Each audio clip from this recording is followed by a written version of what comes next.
લગભગ એપ્રિલ માસમાં 6 થી 7 25 વિક્ષોપ આવવાની શક્યતા રહેશે. હમણાં એક 25 વિક્ષોપ હમણાં આવવામાં જ છે. આગામી 48 કલાકમાં તેની અસર જોવા મળશે.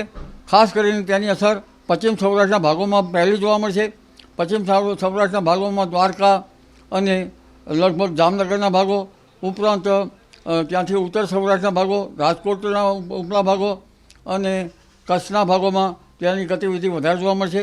કચ્છના ભાગોમાં પ્રી મોન્સૂન એક્ટિવિટીનો વરસાદ થવાની શક્યતા રહે છે, પરંતુ પશ્ચિમ સૌરાષ્ટ્રના કેટલાક ભાગમાં પણ પ્રી મોન્સૂન એક્ટિવિટીનો વધુ વરસાદ થવાની શક્યતા રહે છે.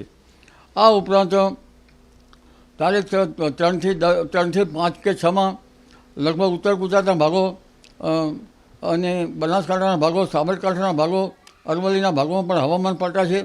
ક્યાંક વાદળો તો ક્યાંક વરસાદ થવાની શક્યતા રહે છે અને ક્યાંક છાંટા પડવાની શક્યતા રહે છે. પંચમહાલના ભાગોમાં પણ અસર થવાની શક્યતા રહે છે.